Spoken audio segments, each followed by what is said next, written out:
নমস্কাৰ শ্ৰদ্ধেয় ৰাইজ কেইটামান কথা ৰাইজৰ আগত মুকলি কৰি দিয়াৰ কাৰণে কথা কোৱাৰ কাৰণে আহিলো যোৱা কিছুদিন ধৰি আমাৰ মৰমৰ জুবিনৰ ঘটনাটোৰ পাছত চাৰিপিনে বিৰাট ৰাইজ দুখত নিয়মান হৈছে আমাৰো কাৰণে আমাৰ বুকুৰ আপোন মোৰ অতি একেলগৰ ফিলছফাৰ ফ্ৰেণ্ড গাইড মানুহজনৰ ঢুকোৱাৰ পাছত আমি খুব নিয়মান অৱস্থাত আছো আৰু কিছুমান কথা ক'বলৈ ওলাই আহিছো কাৰণ ইমান বেছি ভুৱা কিছুমান কেম্পেইন হোৱাৰ কাৰণে আমি কথাখিনি ক'ব চেষ্টা কৰিছো শ্ৰদ্ধেয় ৰাইজ মই গুৱাহাটীলৈ যোৱাৰ কথা আছিল আজি কিন্তু ইমানেই বেছি মোলৈ মেছেজ আহিছে আহিলে মাৰিম কাটিম প্ৰায় কেইবা হাজাৰ মেছেজ আহিছে যে গুৱাহাটীলৈ গ'লে কাটিম বুলি সেই প্ৰেক্ষাপটত যাব পৰা নাই সেই সময়ত খুব মন আছিলে গৰিমাৰ ওচৰত থিয় দিয়া মোৰ পৰিয়ালৰ নিচিনা মোৰ ভগ্নী গৰিমা বা দলটোৰ লগত এই ঘটনাটোৰ পিছত থিয় দিব পৰা নাই কিন্তু কিয় পৰা নাই ৰাইজ গম পাইছে কাৰণ আমাক থ্ৰেটনিং কৰা হৈছে কিন্তু আসলতে জুবিন গাৰ্গক মৃত্যুত আমি দুখী নেকি এই কথাখিনি খুব কিছুদিন ধৰি ছ'চিয়েল মিডিয়াত কিছুমান ব্যক্তিয়ে টিআৰপিৰ আশাত মামাকে দুখী সজাই কেংগেৰু কাউট পাতি যে নিজৰ ডিগ্ৰী দিলে কিন্তু আচলতে কথাটো কি জুবিন গাৰ্গক আমি কিয় মাতি আনিছিলো শ্ৰদ্ধা ৰাইজ আমি যেটো নৰ্থ ইষ্ট ফেষ্টিভেল ডিল কৰো হেতু উত্তৰ পূবৰ বিভিন্ন সংস্কৃতি বা খাদ্য বা পৰ্যটনৰ প্ৰসাৰ কৰা হয় প্ৰথম 2013 চনত পাতোতে আমি জুবিন গাৰ্গৰ লগতে কথা পাতিছিলো তেখেতেই আমাক ব্ৰেণ্ড এম্বাসেডৰ হিচাপে গাইড কৰিছে যে মই সংযুক্ত থাকিম অনুষ্ঠানটো আমি একেলগে কৰিম টিভিত বা বিভিন্ন মিডিয়াত তেওঁ বহুবাৰ কৈছে যে শ্যামকানুৰ সৈতে মিলি আমি নৰ্থ ইষ্ট ফেষ্টিভেল পাতো দিল্লীত বা বিশ্বৰ বিভিন্ন ঠাইত তেওঁ নিজে ইয়াত সংযুক্ত আছে বুলি বহু ভিডিঅ' আছে মই আপোনালোকক জনাম দেখুৱাম এই ব্যক্তিজন আমি যেতিয়া বাহিৰত অনুষ্ঠান যতে কৰো আমি তেখেতৰ পৰা আলোচনা কৰো আৰু যেহেতু আমাৰ ব্ৰাণ্ড এম্বাসেডৰ আৰু যেতিয়া আমি বিদেশত কৰিলো দুইবাৰ তেওঁ বেংককত গৈছিলে আৰু এইবাৰো যেতিয়া আমি ছিংগাপুৰত কৰিবলৈ গলো তেখেতক আমি কলো যে ছিংগাপুৰত কৰিব বিচাৰিছো সো আমি কলো এনেকৈ কৰিব আমাৰ গোটেই প্ৰগ্ৰামটো এনেকুৱা হ'ব তেখেতক কলো যে তুমি যাবা নেকি তেখেতে কলে যাম মই যাম মোৰ লগত মোৰ ভাতৃ সন্দীপনক লৈ যাম আৰু মেনেজাৰ সিদ্ধাৰ্থ যাব আৰু আমাৰ শেখৰ যাব সো এনেকৈ কলে কোৱাৰ পাছত আমি পিছত আৰু গৰাকী সংগীত শিল্পীও আহিলে সো কোৱাৰ পিছত আমি আয়োজন কৰা প্ৰক্ৰিয়া আৰম্ভ কৰিলো আৰু প্ৰথম কথা শ্ৰদ্ধেয় ৰাইজ জুবিন গাৰ্গক মতাটো পাপ নহয় উত্তৰ পূব আটাইতকৈ ডাঙৰ অনুষ্ঠান নৰ্থ ইষ্ট ইণ্ডিয়া ফেষ্টিভেলত উত্তৰ পূব আটাইতকৈ ডাঙৰ যিজন সংগীত শিল্পী তেখেতক নিমন্ত্ৰণ কৰাটো যিহেতু আমাৰ ব্ৰেণ্ড এম্বাসেডৰো হয় আমাৰ লগত সংযুক্ত হয় আৰু তেখেতক মতাটো পাপ কৰা নাছিলো এটো আমাৰ দায়িত্ব আছিলে তেখেতক নিমন্ত্ৰণ কৰাটো তেখেত কিয় 17 তাৰিখে আহিলে এটো প্ৰশ্ন হৈছে তাৰ আগতে সুস্থ দেহাৰে আহিছে বুলি বহুতে লিখিছে কিন্তু তাৰ দুদিনমান আগতে তেখেতে আমাৰ 7 ছেপ্টেম্বৰত মুম্বাইত তেওঁ খুব ধুনীয়া পাৰফৰমেন্স কৰিছে মুম্বাইত আৰু তেখেতে 1 তাৰিখে নে 3 তাৰিখে দিল্লীত তেখেতে পূজাত এটা অনুষ্ঠান কৰাৰ কথা আছিল সম্পূৰ্ণ কনসাৰ্ট বা মিউজিক্যাল প্ৰগ্ৰাম কৰাৰ কথা আছিল কেৱল প্ৰগ্ৰাম তেওঁ লাইন হৈছে তেখেতে প্ৰগ্ৰাম কৰি আছিল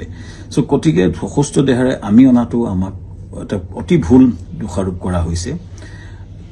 তৃতীয় কথাটো হৈছে তেখেতে 17 তাৰিখে এই কাৰণে আহিলে সিদিনাখন ডাইৰেক্ট ফ্লাইট আহিলে কাৰণ কলিকতা হৈ আহিলে বহুত দীঘলীয়া হয় 19 তাৰিখে আমাৰ অনুষ্ঠান আৰম্ভ হয় সো সেইকাৰণে 17 তাৰিখে গ্ৰুপ ফ্লাইটত তেওঁ আহিছিলে লগতে দলটো আহিছিলে আমি পেন পেচিফিক হোটেলত ৰাখিছিলো আমাৰ যত অনুষ্ঠান হৈছে তাৰ লগতে সানটেকৰ লগতে পেন পেচিফিক এখন 5 ষ্টাৰ হোটেল সকলো দলটো আমি ৰাখিছিলো ভালকে ৰখাৰ চেষ্টা কৰিছিলো আমি তেওঁলোকক কথা পাতিছিলো যে তেওঁ কৈছিলে আমি অলপ জিৰণি লম আৰু 20 তাৰিখে 19 তাৰিখে তেওঁ আৰম্ভণি অনুষ্ঠানত তেওঁ থাকিব আৰু 20 তাৰিখে তেওঁ দুটামান গান গাব ভূপেন হাজৰিকাৰ এটা ট্ৰিবিউট দিব এইটো আলোচনা আমাৰ হৈছিলে পিছৰ 18 তাৰিখে দিনাখন 19 তাৰিখে আমাৰ অনুষ্ঠান আছিল 18 তাৰিখৰ দিনাখন আমি তেখেতক খবৰ কৰিতে শুই আছিল আমাৰ বহুত বিভিন্ন উত্তৰ পূৰ্ব মানুহ আছিল তেওঁ লগত তেওঁ ভায়েক আছিল আৰু তেওঁ সিদ্ধাৰ্থ আছিল মেনেজাৰ আৰু দল আছিল 19 তাৰিখৰ দিনা ঘটনাটো ঘটিলে যেতিয়া আমাৰ সিদিনাখন উত্তৰ পূৰ্বৰ বিভিন্ন মন্ত্ৰী বিষয়া লগত আমাৰ এখন মিটিং চলি আছিল উদ্যমী সকলৰ লগত ছিংগাপুৰৰ মিটিং চলি আছিল যাতে আমি ৰাতিপুৱাই গৈছিলো তেতিয়া এই জাহাজৰ ঘটনাটো কথা মোক সিদ্ধাৰ্থ শৰ্মাই ফোন কৰিছিল 3:30 বজাত আমাৰ মিটিং আৰম্ভ হৈছিল 12:30 বজাত সো 11:30 মানতে মই সাংগ্ৰিলা হোটেলত গৈছিলো আৰু তাত 3:30 মান বজাত আমি গম পাইছিলো যে এনেকুৱা ঘটনা এটা ঘটিছে সিদ্ধাৰ্থ ফোন কৰিছিল কোড ঘটিছে কেনেকৈ ঘটিছে আমি একো গম পোৱা নাছিলো লগে বহুখিনি তাকে লৈ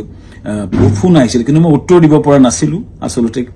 ইমান ডাঙৰ ঘটনাটো আমাৰ মৰমৰ বুকুৰ আপোন মানুহজন এনেকুৱা ঘটনা ঘটিছে কথাটো আমাৰ কাৰণে এটা থটমটৰ নিচিনা হ'ল আৰু লগে আমি দুটা ভাষাৰ লগত কথা পাতি তালে গলো আৰু ঘটনাটো হ'ল আৰু এই ঘটনাটোৱে সকলোকে মুখৰে মাত নাইকিয়া কৰিলে আৰু গম পাই লগলে আমাৰ অনুষ্ঠানটো বাতিল কৰা বুলি আমাৰ হাই কমিছনে নিজস্বভাৱে ঘোষণা কৰিলে আৰু অনুষ্ঠান তাতে বাতিল কৰা হ'ল তাৰ পিছতো কোনবাই উলিয়াইছে আমি প্ৰগ্ৰাম কৰি আছিলোঁ বুলি কিন্তু আচলতে আমাৰ ভাৰতৰ ৰাষ্ট্ৰদূতাই এইটো ডিক্লেয়াৰ কৰিছিলে অনুষ্ঠানটো সম্পূৰ্ণ বাতিল কৰা হৈছিলে আৰু সেইটো পিছতো আমি টিমটোৰ লগত লাগি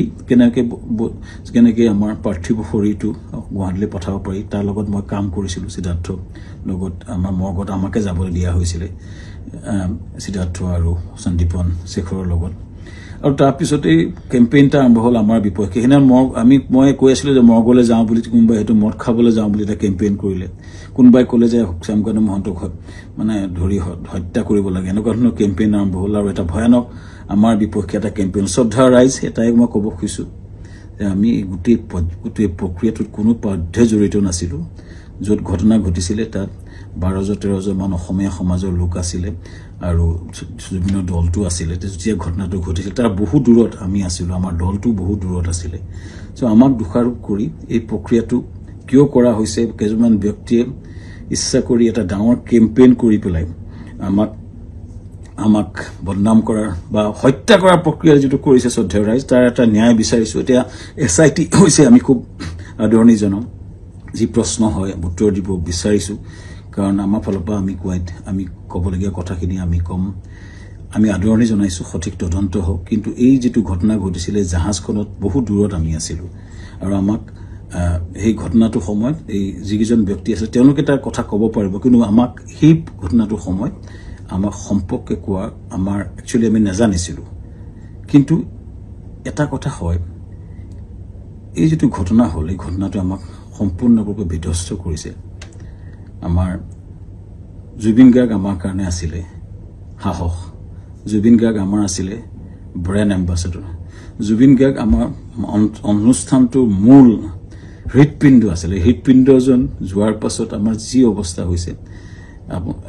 গোটেই দলটোৰ আমাৰ গোটেই বিধ্বস্ত অৱস্থা আমাৰ সকলোৰে আৰু ইয়াৰ পাছত যিটো আক্ৰমণ হৈছে আমাৰ পৰিয়ালৰ ওপৰতো আক্ৰমণ হৈছে ফেক ভিডিঅ' ওলাইছে ফেক ফোন কল ভাইৰেল হৈছে ইমান জুবিন গাৰ্গে এই অনুষ্ঠানটো নিজৰ বুলি আগুৱাই লৈ গৈছিলে তেওঁ অনুষ্ঠানটোৰ গুৰুত্বটো বুজি পেলাই নিজকে আগুৱাই লৈছিলে আৰু সেইজন ব্যক্তিৰ স্মৃতিত আমি বহু কৰিবলগীয়া আছে কিবা যদি জীৱনত কৰিব বিচাৰো জুবিনৰ স্মৃতিত নিশ্চিতভাৱে কৰিব বিচাৰিম কিন্তু এই যিটো অন্যায় হৈছে যিটো মিছা অপবাদ দিছে ন্যায় হওক চৰকাৰক বিচাৰিছোঁ ন্যায় হওক আৰু আমিও ন্যায়ালয়ত যাব লাগিব আমাক দেশত আইন বুলি এটা বস্তু আছে যে মিছা অপবাদত আমাক যিটো কৰা হৈছে বা নিজৰ ঘৰলৈ যাব নোৱাৰা অৱস্থা হৈছে আমি নিশ্চিতভাৱে কিছুমান মানুহ উচতনি দি যিটো কৰিছে আমি ন্যায়ালয়ক নিশ্চিতভাৱে ক'ব লাগিব যে আমাক ন্যায় দিয়ক সুৰক্ষা দিয়ক আৰু ৰাইজৰ পৰা ন্যায় বিচাৰিছোঁ চৰকাৰৰ পৰা ন্যায় বিচাৰিছোঁ আৰু জুবিনক আমাৰ মহান শিল্পী আমাৰ মৰমৰ বুকুৰ আপোন মানুহজনৰ